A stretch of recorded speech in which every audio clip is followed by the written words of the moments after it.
where we discuss issues that contribute to, the growth and development of our dear nation, Nigeria. And I also trust that you had a great time with Vicky Vic on sports on Eagles Wings. My name is Omo Hefe Peace Osemere. But this morning on Eagles Outlook, we're going to be looking at the unending controversy around illegal refineries in Nigeria. The unending controversy around illegal refineries in Nigeria. I will be joined by a rights activist and convener, Niger Delta Development Agenda, the person of Itive Nur Ekpopobe. He will be joining us live via telephone this morning to discuss this. Right. While I make effort to link up with him, I think I'll just quickly share with you, the background of the conversation this morning. Now, all right, we have Itive on the line. Good morning to you, Itive. Good morning. Right. Thank you so much for joining us on the show this morning. Okay, to give a quick background to the topical issue this morning, that has to do with the controversy around illegal refineries in Nigeria. Now, it's important for us to also bring in some sort of historical perspective, to this conversation. And of course, one would say that the problem of illegal refineries in Nigeria dates back to the 1980s when the country's oil industry was booming. However, the government's, perceived failure to provide adequate infrastructure and employment opportunities led to the proliferation of illegal refineries. But the activities of these illegal refiners, or these refineries, as it were, has brought about, a number of implications from environmental to health to economic and what have you.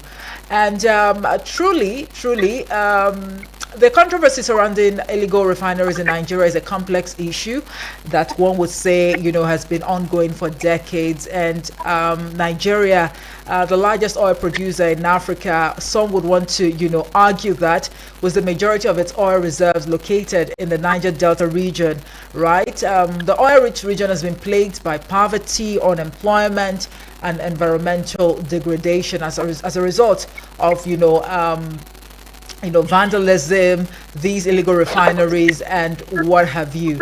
Now, the illegal refineries, also known as bush refineries, are makeshift facilities that extract and process crude oil without proper authorization or safety measures. And these refineries are often located in remote areas, making it somewhat difficult for authorities to detect and also shut them down.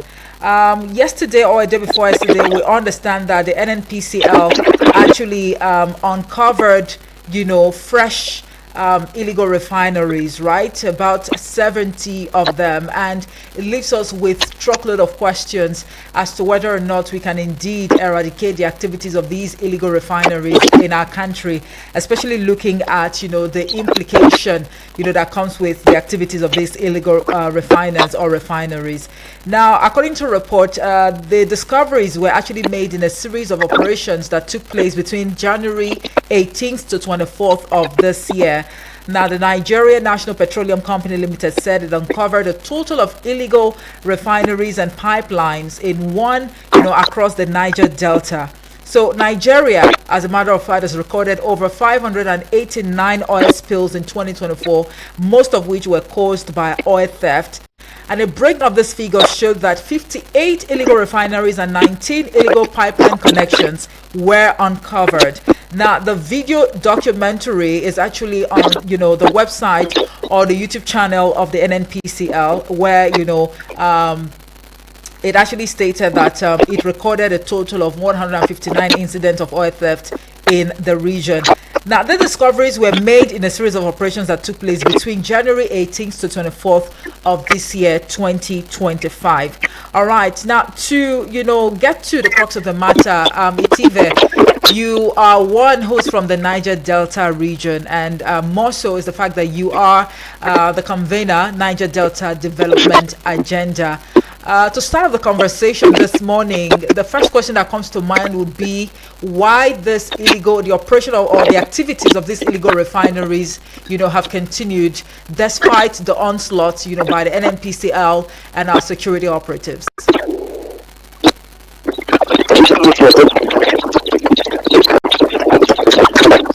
Are you there? Can you hear me? All right, I'm afraid I would have to call you back. The network reception is obviously poor. I don't know if it's from your end, but just stay on. I definitely would, link up with you in a bit. All right, you can be part of the conversation this morning as we go engaging on, the controversies surrounding or around illegal refineries in Nigeria.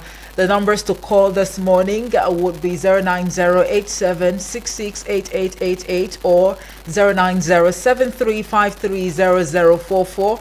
You can as well drop a message or even a voice note to the WhatsApp portal on 0909705450. All right. The Nigerian government, indeed, Honorable Itive, are you there? Yes, sir. Very Thank you so much for having me. Okay. On this program. Right. So the Nigerian government has indeed been, trying to, clamp down or even crack down, if you like, on these illegal refineries, and with effort also from the NNPCL reporting that, a number of refineries have been destroyed over the years. However, this problem, persists due to, different factors that have been attributed to it. But for one who's from the Niger Delta region and also a convener, Niger Delta Development Agenda, are you privy to any reason that the locals in these, areas or areas it where have actually attributed to why this trend has continued up until this moment? First, I will tell you that sometimes I look at this. Today they clamp down on illegal refineries, tomorrow they detect pipelines connected to make transfers. I say it as just a good shape. Over the years, is the issue on ground that has not been resolved or tackled. The need crude oil, stealing of crude oil to be very lucrative in the South. How so? At the time that Nigeria experienced this, there were certain persons in government who had interested that look, till today we cannot really account for the crude that we are in the country. We are only talking on 30 grams. By this we recorded 1.4 million barrels of gas. We don't really have a manifold. A manifold to tell you that from every oil in this country, this is what we are generating. Everything is empty. And even the government, the NNPC has not been forthright or forthcoming to give it correct details or even ready to be transparent information. So then let us put that aside. Sure, crude oil threat in the region began as the people feeling neglected over the years. Crude oil was discovered as a commercial activity today. The people feel neglected in the sense that you are taking it from us. What are we getting in return? Are you with me? Yes, please. Good. So that was what gave birth to eventually the Kayama Declaration that led to militancy and all that. The federal government came up with a plan. We applaud them for presidential amnesty for those who took up arms, Ministry of Niger Delta, so on and so forth. To concentrate on special attention to the development of the region that is producing so much so for the running of this country. Today, there is also the Petroleum Industry Act that has been enacted. The viability of that act was seen because a lot of the oil companies, the activists, they are so in not making it work. The committees that are supposed to be set up community form different groups to come up parallel organizations so that these things are not viable. So that the little percentage that is supposed to go to this community don't go to them. Our the environment is highly devastated. Do you know that the last expectancy in the national exploration is because of oil exploration in the crude oil spillage, the refining that is going on in the crude? And do you think that the locals can just pick up their self and go and crude? I will give you a picture. Crude oil, you see, is not bottled water. Crude oil is not granite or cassava that you plant and just go and harvest. If you have gone to people where crude oil pipeline installations are, you see that these are technical things that to compromise, it takes some level of efficiency and technical know-how. The locals cannot do it without the support of the government. Senator Adams Oshomole made a statement recently that army must be said that according to crude oil and even the sector that what should be last year, the companies that was awarded the pipeline with a surveillance contract also have the military, the navy, and the civil defense in supporting 30% because it's a whole lot of business going on there. Now, it speaks volumes, Itibe, to say that even companies that, got the contract, the surveillance contract to ensure that vandalism, and illegal refineries, don't have a field day, are somewhat, colluding with some of these, locals to carry out these activities. I cannot say that categorically. What they said was that they accused the military of being complicit. Okay. The process of going about their thing, discover that how do you transport the crude after breaking after siphoning the crude oil? How do you transport the crude? Via tankers. There are security operatives in every junction. Go to the south region. It is police not because of the crisis there. It is police because of the crude oil. And I have friends who are in the military, the security organization that once they post you to South Africa, you come back a millionaire. Why is that so? It is because of this business.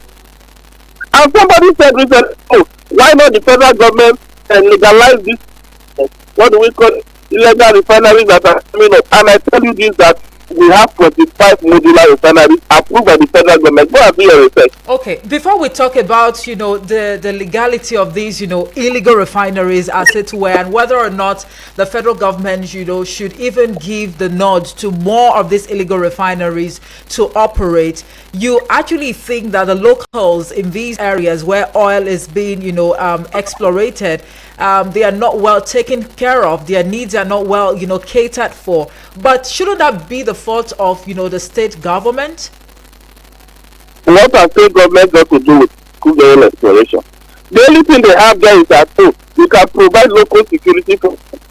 First, we are the people, the crude oil infrastructure is located in my state, so I'm entitled to 30%. The federal government owns. The federal government owns the total whatever existing crude oil sector. The government has a powerless class system as far as the crude oil business is concerned. But you cannot blame them. You cannot really blame them. The sole blame, the sole owner of whatever is happening, the federal government, they handle the security apparatus of this country.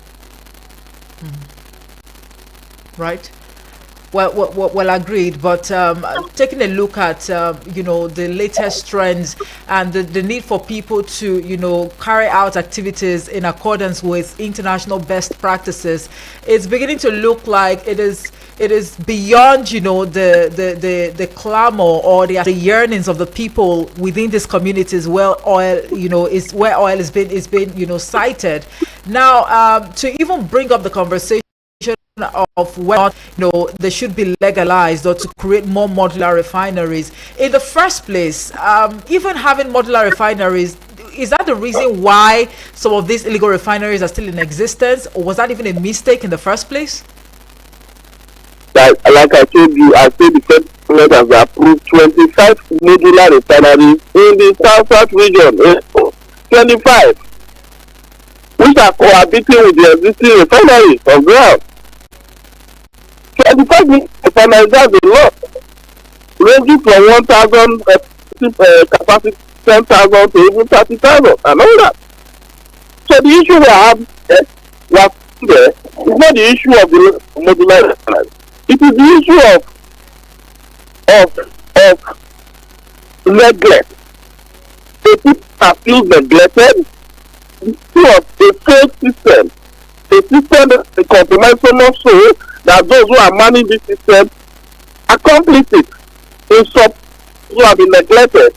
So I found the forces of this country for their personal gain. That is the issue that is on ground. It is not a lack of modular refineries. And look, we must tell ourselves the truth. It is not about the federal government putting more modular refineries for the region. We do not have a working system. Even this modular refineries, where are they dumping their waste? Several people and investigative journalists, we discovered that certain waste, like look that one town, were dumped along some express roads in one state in the south. We noticed that those who took those stands to fulfill their compound, unknowingly, they felt they were just stands dumped along the road. So they took them and they were filling their compound. Some of them suffered their skin burn, some of them suffered severe lung issues and all that.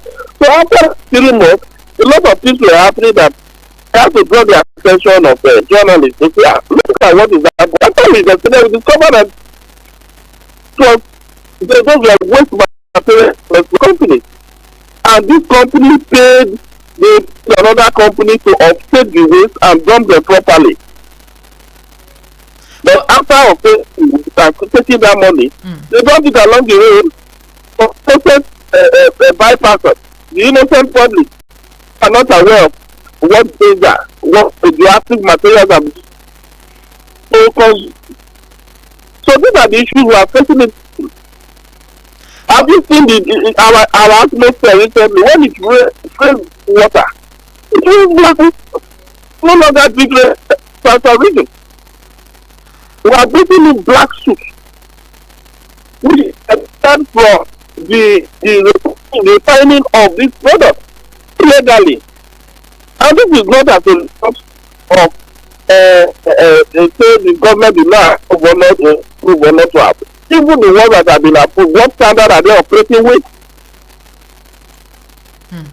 Well, it appears that the issues are indeed hydra-headed, especially, with regards to the activities of these, refineries, illegal refineries in the Niger Delta. But if you think this is a clear case of neglect, will it also be right to say that the locals are perhaps not even willing to have some sort of constructive engagement with the relevant stakeholders just to put an end to, illegal refineries in the region?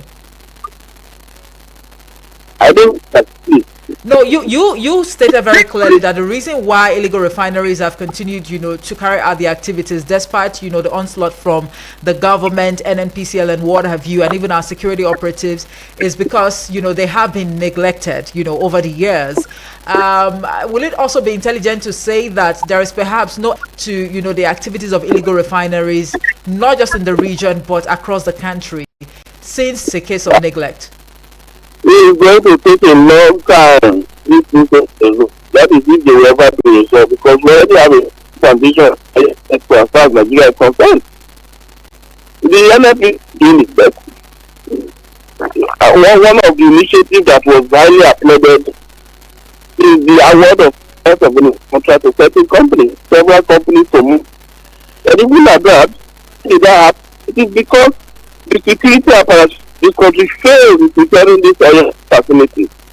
That is why they were awarded security of this pipeline was awarded to the NFP the federal government needs to. This is no longer a matter of every day you go and attack that is all that in the bush. Then after 2 weeks when you leave, those birds go in search of the situation you have destroyed. And they continue their business. That is what has been happening over the years. They have to go and check to give you the exact map location, the exact location of this illegal refinery that were recently clamped down. Just suppose it with clear report, you see that they are the same locations same location of the same spot that was destroyed last time, and the same that was destroyed. So, hey. All right, dear listener, you can be part of the conversation. Don't forget by calling us 073530044. You can send a voice note or a message to the WhatsApp portal on 0909-705-4450. Let's take a listen to this caller. Hello, good morning. All right, it means right there. Please do us a call back. We are looking at ending controversy, around illegal refineries in Nigeria. How best do you think that the activities of illegal refineries can be eradicated? Looking at the implication or the consequences that comes with the activities of these illegal refiners or illegal refineries in Nigeria, especially in the Niger Delta region. Hello, good morning. Hello, good morning, Mark. How are you doing? Very well, thank you. Your name and where you're calling from? My name is Coco, calling from UK. All right, please go ahead.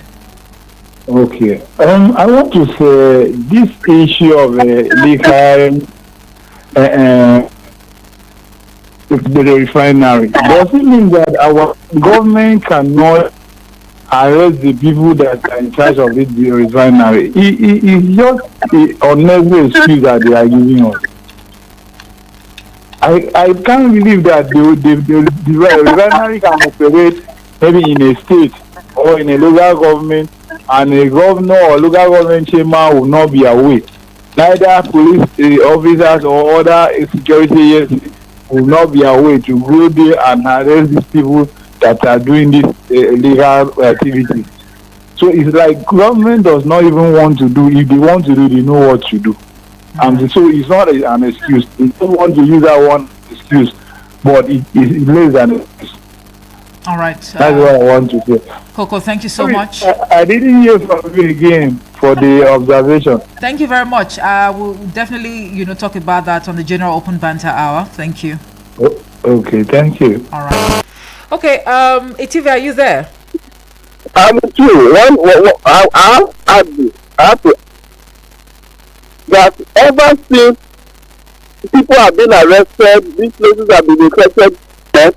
Do we have any case of illegal refiners arrested and treated? Has any feedback come up that these people properly prosecuted and jailed? They arrest them. Then after to more things answer before it is far. After another month, they go back to the same spot. That's exactly what I was saying. All right, I'll let you hold your thoughts. Let's take more calls. Hello, good morning. Hello, my sister Moefi. How are you? Good morning. Good morning. This morning. Very well, thank you. Bibi Blessing. God bless you. Where Udra? Well, Udra is off duty today. Okay, thank you very much. I appreciate for your good work. I greet our guests. We are talking illegal refinery, right? Yes. You know these people where they have hand for illegal refinery is our government. We know our government where they know what they are achieving more, and they are doing it, they are destroying it, they are achieving their aim. Because I know you go tell me a place where we get security tools, a place where we call ourselves we are giant of Africa. We see somebody come they destroy what we get. We just dey look at. If you know be our government have hand for it, and somebody of elsewhere go just call to our refinery to destroy our money. Nobody can talk. It could be president, it could be senate, they cannot talk. It could be labor, they cannot talk. Because the government where we get now, after all, we know before this government where we get now to come and destroy, to destroy. Now they go for they cannot dare do very well to something that we. I want to talk something for this place. They say they throw that one. We cannot throw that one because we see it. They don't want the progress of Nigeria.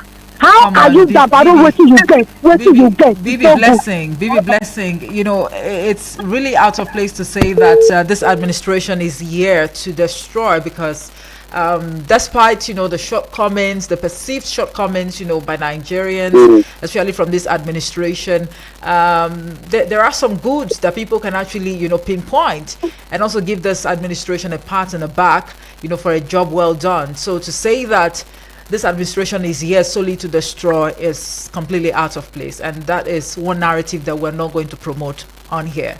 Please take note and adjust. And I support that too. Right. But, okay.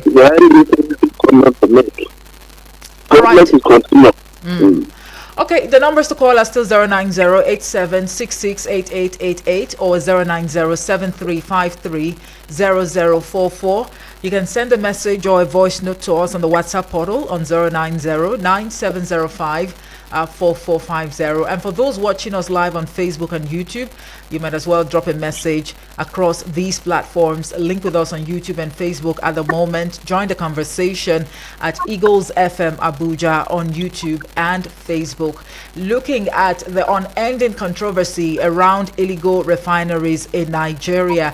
But, okay, let's take this call before we go further. Hello, good morning. Hello. Yes, good morning to you. Good morning. Good morning. What's your name and where you're calling from? My name is G from Wusi. All right, GB. Please go ahead. Illegal refinery. What is illegal is illegal. Is illegal. Right. There's no two way about it, and it should be stopped. Illegal refinery cost this nation millions of dollars that should have gone into the cover of the government. Illegal refinery had destroyed the means of the people living in Niger Delta, polluting the environmental disaster, making the land not to be able for people not to farm on the land. You can't fish in the river because these people. Some people are saying these people, they are not really after. They're just after what they can get to their pocket. How do I mean? If they get 50,000 barrels of crude oil, process of refining the efficiency is very low. How do I mean? Maybe for 5,000 barrels of crude, if you go to normal refinery, maybe modular or other refinery, maybe you could get like 100 liters of petrol. I'm just setting an example. They are not after that. They have that whatever so far the 30,000 liters of petrol they sell it the minimum. So the wastage, the environmental pollution is there, and because it's a stolen crude, they did not pay for the crude. So to them, the profit of the efficient or ultimate profit is not there, because if now you are refining a product, you buy the crude oil for 1 million naira. You are looking for something that will fetch you like 1.5 million so that you can make your profit there. Because they not pay for it, if what comes out is just giving them 500,000 naira, to them it's money.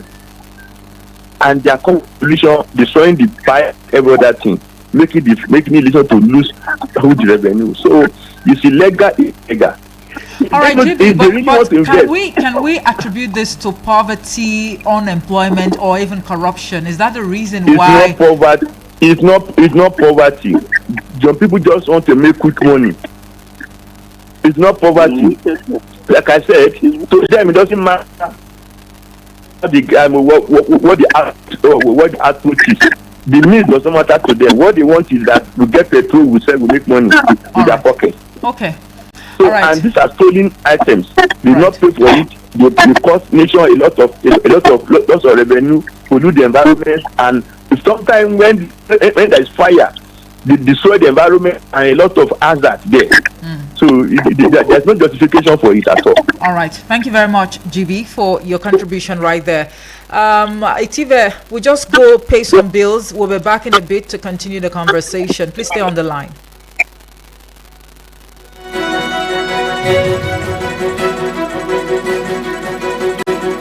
Eagles 102.3 Abuja. Has anyone told you you can talk about your business on radio for just 20,000 naira? Get a chance to talk your business for 25 minutes on The Entrepreneur. Mondays to Fridays, 3 p.m. on Eagles 102.3 FM Abuja. For more inquiries, call 090-9984-4433. 090-9984-4433. Hurry now. My people, the thing where they happen for my area, eh? Do you think I will now find out that you have contract to bring fresh girls? I brought you from the gutters. Who gave you all the connects? MDG who? Without me, you would have been nobody. But Join Media Coalition and Awareness to Halt Human Trafficking, MICAT, on I Wish I Knew radio drama every Saturday at 10 a.m. Let us join hands and kick human trafficking out of our communities. I Wish I Knew radio drama, brought to you by MICAT in partnership with the National Agency for Prohibition of Trafficking in Persons, NAPTIP, and funded by the Embassy of Denmark in Nigeria. Eagles 102.3 Abuja. Do you want to know about cars? Everything about cars, from purchase to maintenance and even road use. Don't go too far. Listen to Top Gear on Eagles 102.3 FM every Tuesday at 4 p.m. Top Gear, let's give you a spin. Eagles 102.3 Abuja.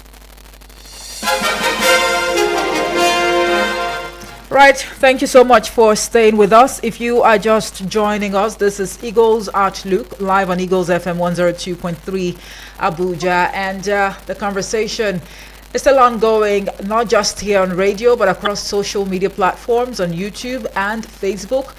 Join us as we discuss the unending controversy around illegal refineries in Nigeria. The numbers to call to be part of a conversation are still 090-8766-8888 or 090-7353-0044. You can also send us a message or even a voice note on WhatsApp on 090-9705-4450. All right, let's take this call. All right. Hello, good morning. Yes, good morning. What's your name and where you're calling from? Good morning to your guests and to our early esteemed listeners and callers. Felix from Lambata. All right, good to have you, Felix. Please go ahead. Yeah. I want to say the truth is this. That region has become a feasting ground for all kind of vandals. It's not just the locals. The locals are just victims of what's supposed to be a blessing that has been a curse to them. And the area has been so vandalized by who now through Gambia, because it's a good thing. You can't that even the oil wells are not owned by the locals. The oil wells and everything you think about that, even the company, the oil producing companies, they are not from the locals. The locals are just victims. So anybody who is blaming the locals is not being fair to the locals. Even the military, the uniform, the security personnel that goes there, they go there to make money. All of them are touching from here to go down to that region because of the profit they make there. So the locals are just victims, and we are very much the federal government must take responsibility. Whatever goes on there, like because the guest has said, oil exploration is not a function of the state, it's a function of the federal government. So the state has little or nothing to do about it. Right. So the same security deficit we are having up north here with all these bandits and Boko Haram and all that, it's the same thing happening there. People are not sincere to their job. Okay. People are not doing their job as it's supposed to be. If the security men are serious, they will not see that it's 15 grand. They will go there and work and do the needful. And the security of pipeline should be in the hand of civilians. Thank you very much. All right, thank you so much, Felix, for that contribution. Itiva asked you a question earlier as to who should take the bulk of the blame, because if some people are actually of the school of thought that the reason why we still have illegal refineries, in the Niger Delta is probably because of poverty, probably because of unemployment, and maybe corruption. Maybe the state government should, look inward and maybe come up with job creation strategies. I mean, that was the reason I asked you that question earlier. But for this listener or contributor, if you like, he thinks that the state can do little or nothing, in addressing this trend, in the Niger Delta. But are your thoughts any different? Please call in and let's hear from you. We have a message on the WhatsApp portal from Abbas. Abbas reporting from Dutse says, Good morning, Omoife. Over the years, illegal refinery has been operating while NNPCL was importing fuel. So why is the price of product not cheaper in this region, despite the fact some persons, were stealing crude to be refined at their backyards? If illegal refinery was beneficial, the South would have been buying product at a reduced price, but product is still very much expensive. Let's not blame politicians or even let's not blame this on politics or even economy, to allude operating illegal refineries. This is an act of criminality, being enjoyed by some group of persons involved in it. In the Niger Delta today, just like insecurity in the north, the state governors are not doing enough, to ensure that the activities of these illegal refineries or refiners are stopped. Right, and he went further to say that there are some oil marketers who are buying this product from them, and yet they are selling, the product at a higher rate or price, making billions at the end of the day. Abbas from Duse says, "Thank you so much, Abbas, for that message." All right, to come back to you now, Itiva, are you there? I'm with you. Right, quite frankly, the network reception today has been very terrible. All right. Okay, so at this point in time, will it also be intelligent to say that maybe inwardly or internally we are overwhelmed already? By that I mean trying to get rid of these illegal refineries across the country, and for that reason, maybe we should adopt some sort of international cooperation in addressing this. Have we gotten to that point, or we're not there yet? Inviting an international cooperation to address it simply means undermining our integrity as a country, our security and territorial integrity as a country, and declaring to the world that we are incapable of managing so meager resources that we have. Because look, this is not the first place and the only place in the world where crude oil is explored. In the west where we have crude oil pipelines and installations, everything is computerized. Once you enter with any pipe, it shows them in their manifold. Their computer is value so location, so kilometers, something is happening there. The issue of illegal refining and crude oil bunkering in the south is elitist. When people say it's because people are poor, there's hunger in the land, I tell them no. That business is elitist. It's not a business you start with 50,000 naira or 10,000 naira. It's a business you set up with nothing less than 15 to 20 million. Do you think a poor man will have 15 million somewhere to set up an illegal refinery? Because you need equipment. You need testing equipment. You need the cooperation and complacency of security operatives in the region, in the area you are going to set up that equipment. So to do that, you need their support. There will be bribery. You need manpower to help you with the operation. It's an expensive business. So when we talk about it as if it's something that you just take a bucket, you go there, you cut the pipeline, and you start cooking. It's not like that. Okay, if this is elitist, are these people within the state government or they are outside, the states where oil is being explored? It's not fair when you mention government every time on this matter. There's nothing that it has nothing to do with state government. Okay, so who are the elites you're referring to? It's a private sector driven business. Okay.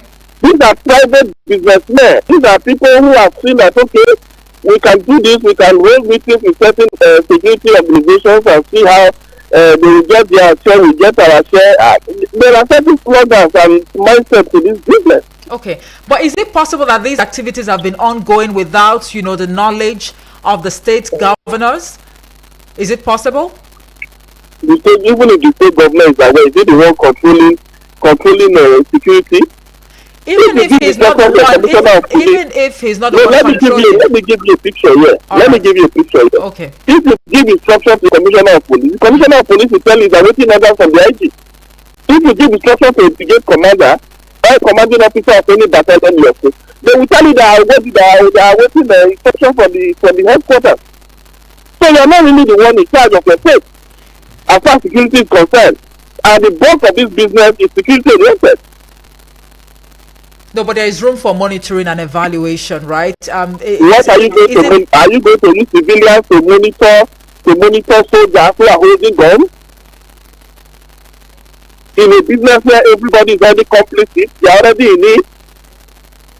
They are giving go ahead to those illegal refineries to go operate. Don't worry, when you make your money, these are protected.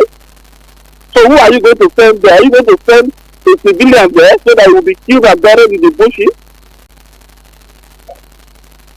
But is it? There are task force, yes. Right. Every state government, they have task force under the Ministry of Oil and Gas. In every state in the South. I will agree to that. This task force job is just to monitor and report. But even after monitoring and reporting, the report is channeled back to security operatives, and the governor has no power to give orders to the security command. That is what we are trying to say here. Now, so the talk of the airplane fall back to the federal government. Okay, all right. That there are certain people in the government who are complicit, who are making money from it.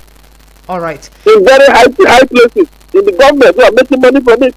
And these are the people that the government, if they are really keen on addressing this issue, should point their flashlight on and investigate and arrest and prosecute properly, because we are not seeing cases of people really being prosecuted and jailed. These offenses against Nigeria and against humanity and against our environment. But let's now bring in, another perspective into the conversation. Before the Niger Delta Ministry was, restructured and renamed, was the ministry not really aware of, this trend of illegal refineries?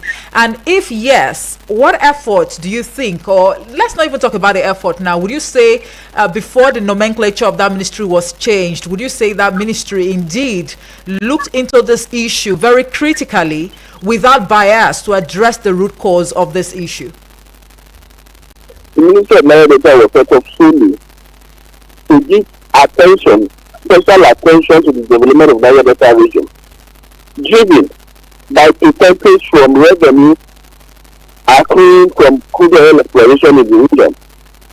We must impose this fact. It is not just to monitor pipeline. The sole job of NNPC is to explore, to secure, to sell, and to generate revenue for the country from the exploration of crude oil. So let's not match up to the duties and rules of this organization. The Ministry of Niger Delta was not there. It was not set up to monitor pipeline exploration or to talk about the sole aim of that ministry and the Niger Delta Development Commission was to say, this region has been marginalized.